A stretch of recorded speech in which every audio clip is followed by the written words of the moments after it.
哥也不能这么欺负人嘛！合同期还没有到，怎么让人说搬就搬呢？我们不搬。你说什么？不租了？那白天不说的好好的吗？怎么又不租了呢？你们中介是不是明摆着欺负人呢？我告诉你，你等着，我明天去工商局投诉你们。思琪，这是怎么了？为什么要收拾东西啊？房东大哥来说，这房子咱们不能租了，他要跟那个大嫂什么假离婚，把这房子给卖了。那我就把群飞叫过来，我让他陪我去中介找房子。本来都找得好好的，也说好了可以搬了，这又打电话来说又不能租了，都什么事儿啊？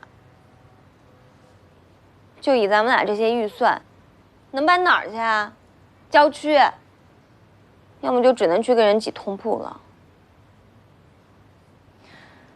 不是我说，现在这都什么人呀？房东大哥也不能这么欺负人嘛！合同期还没有到，怎么让人说搬就搬呢？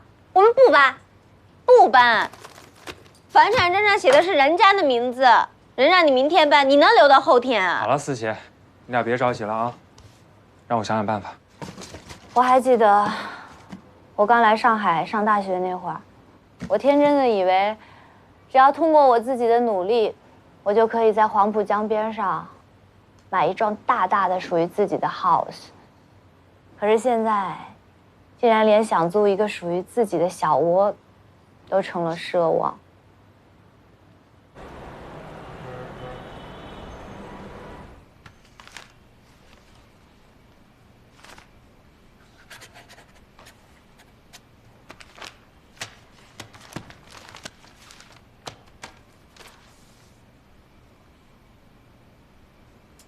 有话就直说。刘总，是这样的，我今年打算跟我女朋友求婚，虽然说我们俩感情挺好的，但房子的事情一直没有影。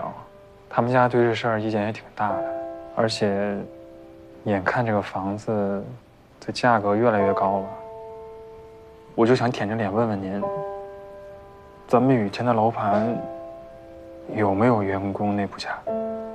坐。秦飞，你女朋友觉得没有房子就不能结婚？也不能这么说，谁都想追求更好的物质条件吧。婚姻什么时候和房子挂上等号了？你一个堂堂正正的大男人，在她眼里看来，连套房子都不如吗？这种势利的女人娶回家，你日后还会有好日子过吗？我告诉你啊，爱情和物质两个并不冲突。可但凡有一方认为物质是决定性因素的时候，这段感情长不了。就好比现在的房价一样，不定什么时候说变天就变天了。所以这个忙，我不能帮你。不是因为我不通人情，而是我希望你自己回去之后考虑清楚。